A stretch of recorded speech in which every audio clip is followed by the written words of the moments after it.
Sometimes a game does exactly what it says on the tin, and the new Doom the Dark Ages campaign expansion truly is a revelation. Here's a full rundown of what you can expect. Spearheading the new expansion is that shiny new weapon called the Chain Spear, which, yes, it is every bit as cool as it sounds. Now, this premium piece of demon poking gear comes with a whole range of abilities, each of which is good for a different enemy type or a different situation. Now, the stab is ideal for keeping enemies like the Cosmic Baron at spear's length when they try and rush you, while the slash packs a lot more power and is great for tearing through more heavily armoured foes. But then there is the spear throw, which offers a nifty new way to take down flying enemies, but also deals a whole lot of damage to anyone if you manage to headshot them. Oh, and if you upgrade it, the spear throw can also be used to shatter the Cacodemon's barriers, leaving it vulnerable and probably feeling a bit embarrassed. Of course, that is not the only way players can upgrade their Chain Spear, because it also comes with a new skill tree of its own that is so extensive that you'll basically need to beat the whole of Revelations if you want to max it out. And as a suit-loving barfly once said, challenge accepted. This being a Doom game, there are also new spear-based glory kills for players to enjoy unleashing on the larger enemies.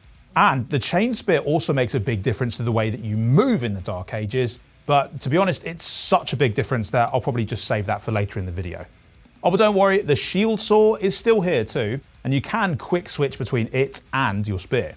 And you might even feel tempted to stick with your tried and trusted Death Frisbee. I mean, after all, it got you through the whole of the base game, and it works just beautifully in Revelation's opening level, while the spear is new and it takes some getting used to. But honestly, it really is worth taking the time to get to grips with the Chain Spear, because it's going to prove absolutely invaluable as you push further into the campaign expansion. And that's especially true seeing as how the reveal trailer showed the Doomslayer's favourite dinner plate actually gets smashed to bits near the beginning of Revelations, and you lose access to its abilities, leaving you extremely scuppered if you're not up on your spear skills. Oh, and the other reason that you should spend time playing with the Chain Spear is just that it's really, really sick. Look at it, it glows green and everything. The other major way that the Chain Spear completely flips the script on the Dark Ages is by giving the Slayer the ability to dash and to grapple, totally changing the feel and dynamism of the game's combat. Now, just a quick refresher for those who haven't doomed in a minute. Dodging around and grabbing enemies with your trusty meat hook were staples of Doom Eternal. But the Dark Ages then moved away from that fleet-footed fighting style in favour of a bulkier, more medieval approach that had players focusing on meeting attacks head-on and parrying with their shield rather than avoiding it. It was kind of like going from playing DPS to being just a straight-up tank, just a total game changer. And the awesome thing about Revelations is that it's not just switching back to the Doom Eternal combat style, but incorporating some of its moves into the Dark Ages in a way that feels totally cohesive. The dash here is a lot shorter in range than the one in Eternal, so you're not zipping around all over the place, and combat retains that heavyweight feel, but gives you enough extra mobility to be extremely useful if you use it right. The meat hook has also been incorporated to fit in with the Dark Ages' unique fighting style. You can send it flying out, latch on, and orbit your enemies before reeling yourself in, setting them up for a nice quick close quarters execution. On the downside, it might mean you find yourself saying the phrase meat hook a lot more, which, I don't know, I'm kind of into it.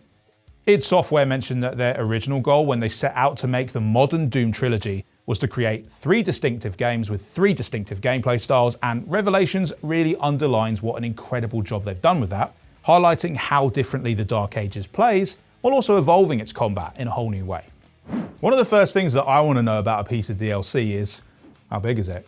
Steady. After all, we've seen everything from expansions that are basically entire new games unto themselves, to expansions that basically just add a couple of fun new hats. Now, the bad news is that Revelations doesn't add any fun new hats, but the good news is that it's somewhere between the 10 and 12 hours length, depending on how long you let a Hell Knight stand on your neck, which makes it about the same size as both of Doom Eternal's expansions combined.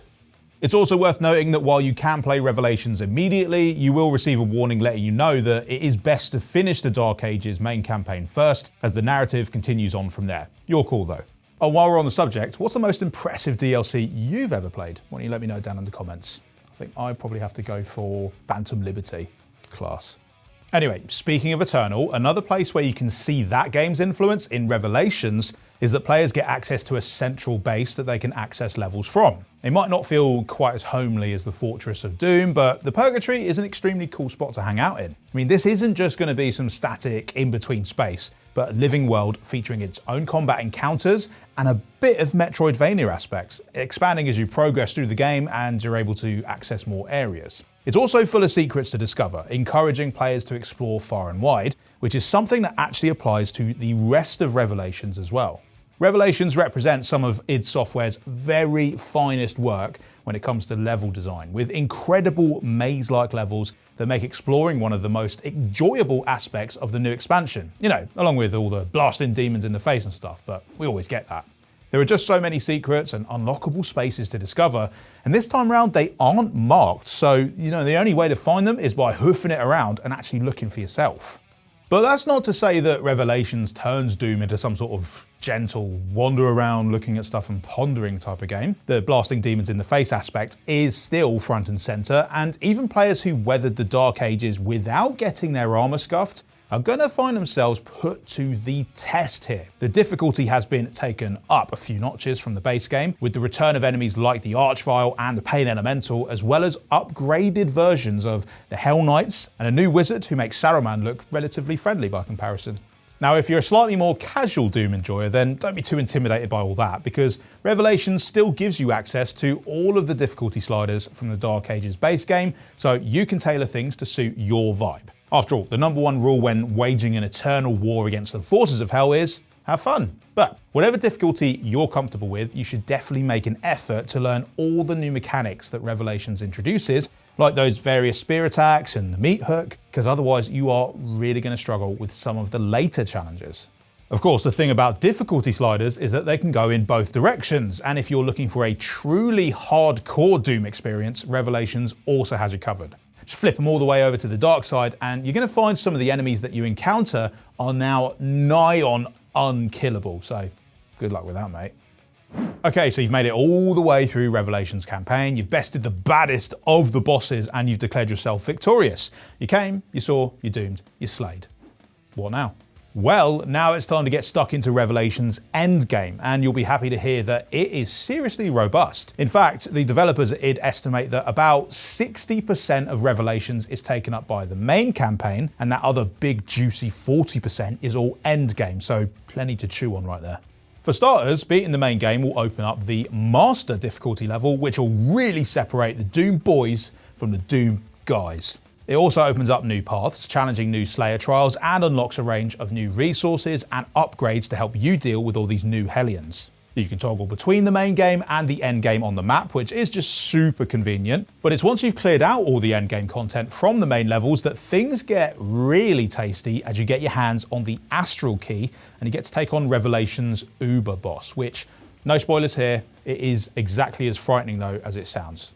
Oh, and then you better make some room on your keyring, because defeating that boss gets you the Master Key, which opens up a whole host of new content in the Dark Ages Endless Arena mode, Ripatorium 3.0, and perhaps even more excitingly, grants you access to a range of classic Doom levels. Now, these iconic stages from games past have all been rebuilt in a way that stays as close as possible to the original designs while adapting them to suit modern gameplay, offering a beautiful balance of old and new. If you're an OG Doom head, they're going to take you on a delightfully hellish trip down memory lane, and if you've only joined the fray recently, well, then you've got even more awesome levels to enjoy. Perfect.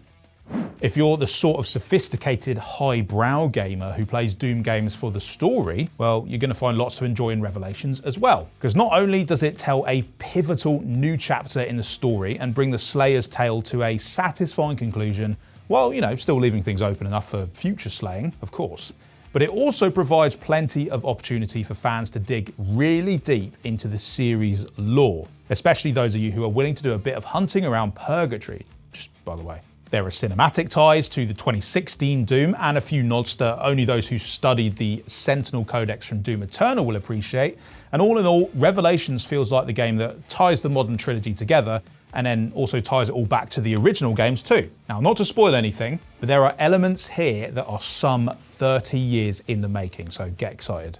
And the final thing that Doom fans tend to look for in the new game is an absolutely banging soundtrack. After all, slaughtering the infernal forces of the underworld Just doesn't quite feel the same if you're doing it to a light jazz soundtrack or a funk pop melody.